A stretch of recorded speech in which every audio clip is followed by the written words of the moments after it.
Olá pessoal, tudo bem? A videoaula de hoje é sobre inteligência, o conceito de inteligência e de inteligências múltiplas. Nós já estudamos o desenvolvimento cognitivo segundo Piaget, também estudamos Vygotsky, Vallon. Agora vamos estudar o conceito de inteligência e a teoria de Gardner de inteligências múltiplas. Vamos lá?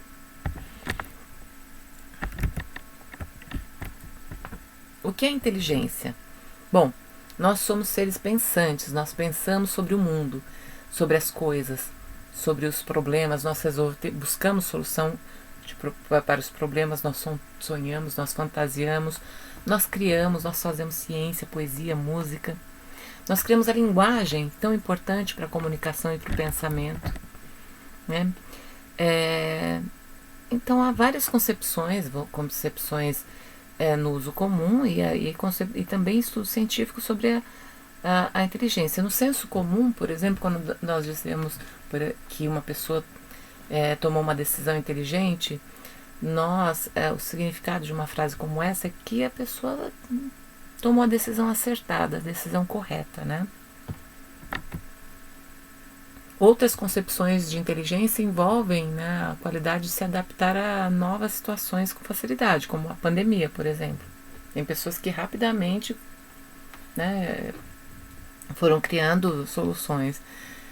Claro que isso não quer dizer que ninguém é melhor do que ninguém, porque há fatores emocionais envolvidos, as outras questões envolvidas, mas a inteligência envolve essa capacidade também para se adaptar a situações novas. Dentro da psicologia existem dois grandes blocos na psicologia que estudam a inteligência de formas diferentes. Tem a abordagem da psicologia diferencial e tem a abordagem dinâmica, né? Eu sigo mais a abordagem dinâmica que a da psicanálise, mas eu reconheço a importância da abordagem diferencial também, que está mais ligada à medida da inteligência pelos testes de QI. A abordagem diferencial, ela justamente tem esse nome pela diferenciação. Então, a partir do que é mensurável, do que é objetivo, do que é positivo, né? Vem da tradição positivista, então o que é visto é o positivo. Eu posso medir a inteligência. Então, isso se dá pela observação do comportamento que é aferido pelos testes de QI. Então, a inteligência é decomposta em várias manifestações e aspectos, né? Um teste de inteligência avalia tudo isso. E aí a inteligência, nessa concepção da abordagem da psicologia diferencial, entende que o ser humano verbaliza, ele pode compreender, é capaz de compreender instruções, e essa capacidade, maior ou menor, pode ser medida pelos testes. Os testes de inteligência surgiram no início do século XX, 1904, na França, com Alfred Binet, primeiramente, né, que viveu entre 1857 e 1911. Ele criou os primeiros testes de inteligência, com o objetivo de verificar os progressos de crianças que tinham algum tipo de deficiência intelectual. Com a colaboração de outro psicólogo, Theodore Simon, eles criaram juntos a primeira escala métrica para medir a inteligência, chamada de teste Binet-Simon. E a fórmula sugerida por Stern em 1914 é a fórmula que faz a relação entre idade mental e idade cronológica para aferir o QI. O QI considerado normal, tem muitas aspas, porque o conceito de normalidade é bastante relativo e questionável, mas é o que, do ponto de vista estatístico, pelo menos, grande parte da população, maior parte da população, tem o QI por volta de 100. Por que 100? Porque o QI é essa relação entre idade mental e idade cronológica. Quando a idade mental é igual à idade cronológica, né, um número, por exemplo, 22 anos de idade, né, a idade cronológica, fez o teste, a tabela lá de conversão do teste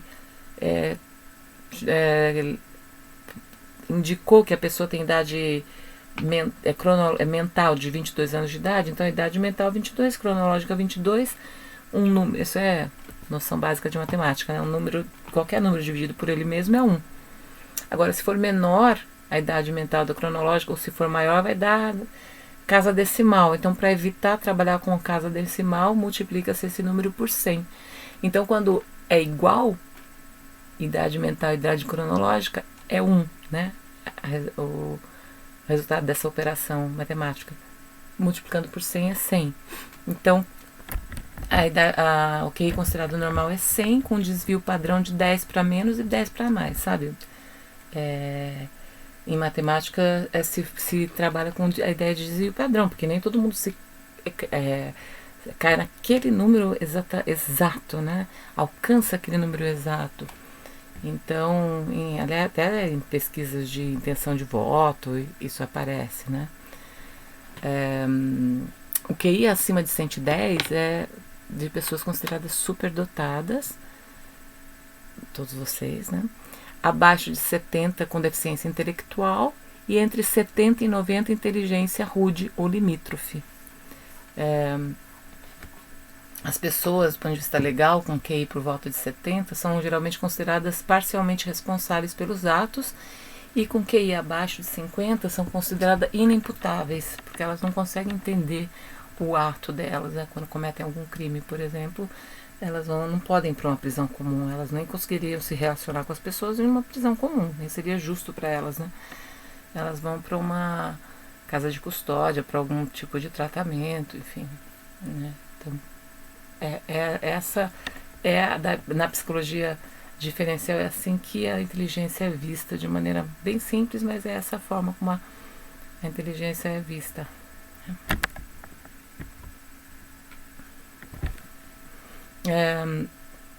Esse é o QI.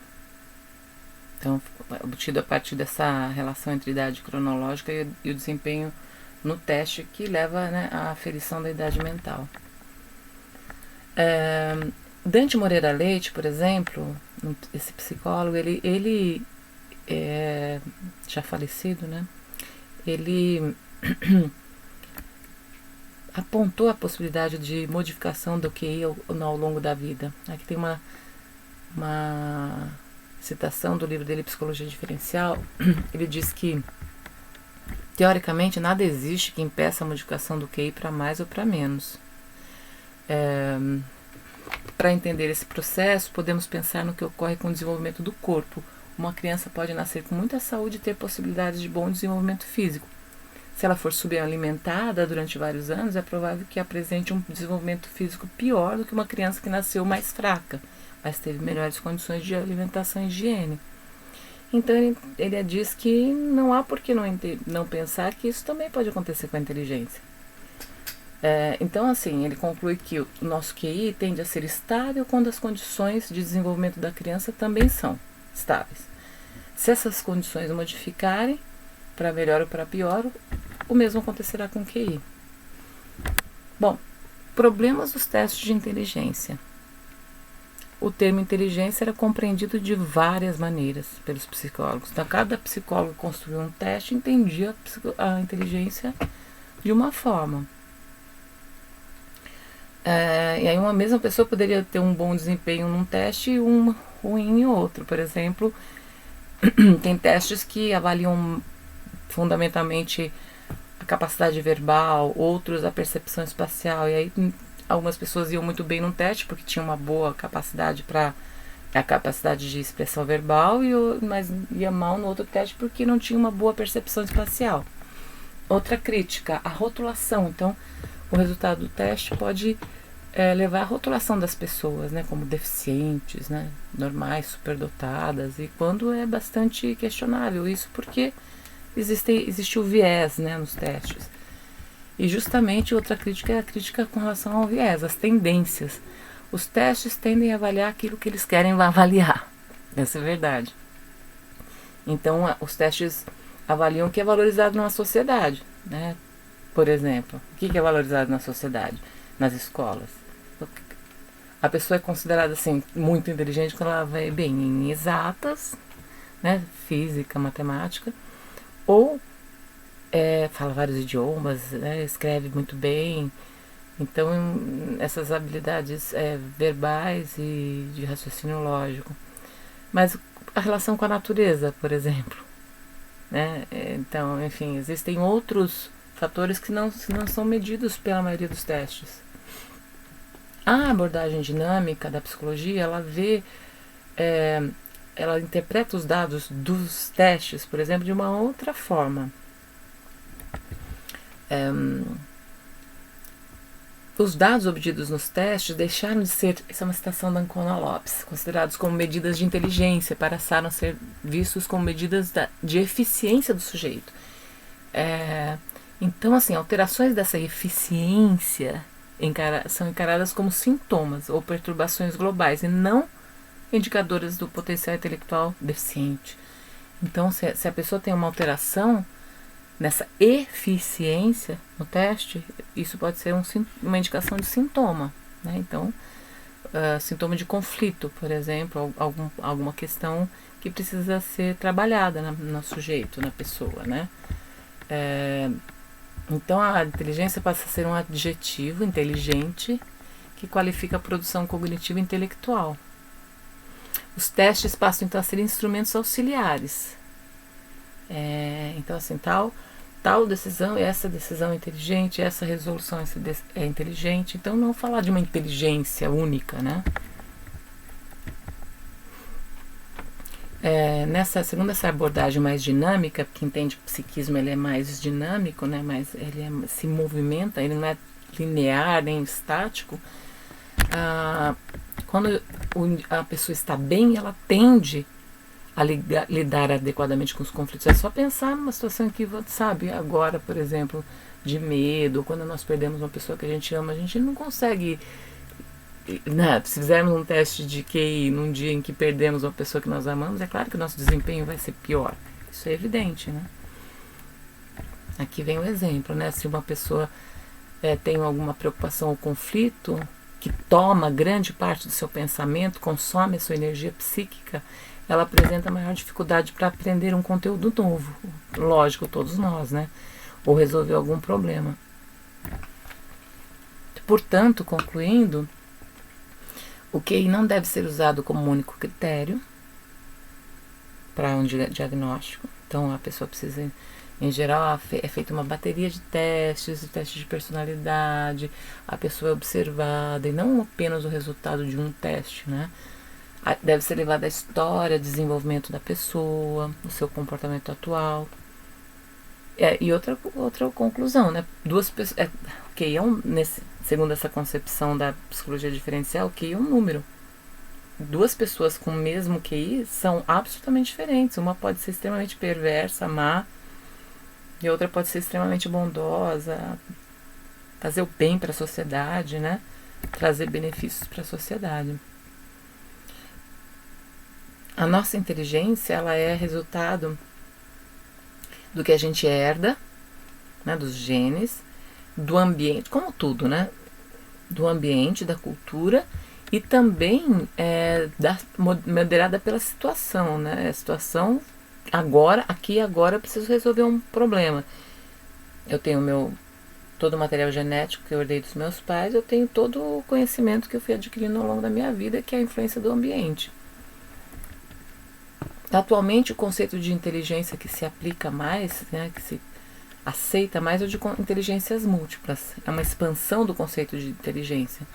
E esse ponto de vista foi muito bem articulado pelo Gardner. Então, ele percebeu que os testes de QI avaliavam principalmente habilidades verbais, matemáticas, e excluíam outras muito importantes. Então, ele concluiu que os seres humanos apresentam pelo menos 8 habilidades cognitivas. A lógica, matemática, a linguística, mas também musical. Pensem num Beethoven, num Bach, num grande compositor, né? Uma grande compositora. Espacial, pessoas que conseguem se locomover, arquitetos,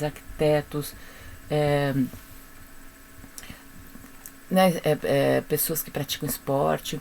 Cinético corporal também tem as pessoas que praticam esportes ou dançam, tem uma noção de espaço, mas também de movimento do seu corpo no espaço. Interpessoal é uma inteligência que diz respeito às relações entre as pessoas, entre os seres humanos. Então, psicólogos, assistentes sociais, professores precisam ter inteligência interpessoal, né? Intrapessoal é dentro, né? Inter é entre duas pessoas, intra é dentro da própria pessoa. psicólogo precisa ter inteligência intrapessoal. Pessoas em cargos de direção, de liderança precisam também, apesar de que a gente não vê muito, né? Mas é a inteligência que nós temos a respeito de nós mesmas, nós mesmos. E naturalista, pelo menos essas. Naturalista tem a ver com a natureza, sabe? Que o ser humano nos ambientes urbanos foi perdendo, mas tem pessoas que têm essa capacidade de olhar o céu e identificar as condições climáticas, como vai ficar. Nós todos temos, mas muita gente perde. Mas tem pessoas que olham para os pássaros, tem uma ligação com a natureza, os pássaros, as flores, a terra, e consegue identificar as diferenças. Então são inteligências múltiplas e ninguém é muito bem, né, em tudo. E aí está a beleza do mundo, e por isso nós precisamos uns dos outros, umas das outras. Então a partir daqui a gente tem a explicação e alguns exemplos, né? Lógico, matemática, cientistas, filósofos, matemáticos, pensamento, né, raciocínio lógico, matemático.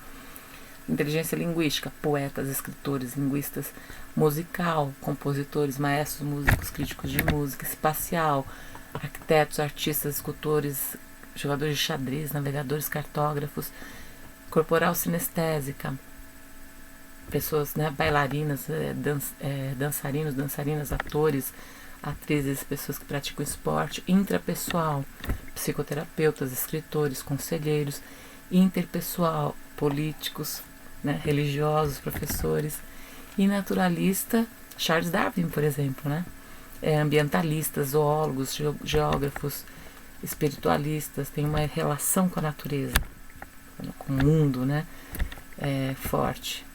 Aqui uma representação gráfica das inteligências múltiplas. Esse slide traz alguns dos QIs estimados, que não foram aferidos, essas pessoas não fizeram esse teste de inteligência de QI, né? Mas, por exemplo, Newton teria 190. Vocês lembram que eu falei que o QI considerado normal é 100? E tem um desvio padrão de 10 para mais ou 10 para de 90, 110 é considerado normal. 190 está bem acima, né? Para dar um exemplo. Que na política fala em margem de erro, né? Quando dão resultados. Intenção de voto, etc. Bom, eu baseei essa aula no livro da Bock Furtado Teixeira, e o do Robbins, Stephen Robbins, que é sobre o comportamento organizacional. O comportamento das organizações e as escolas são uma organização.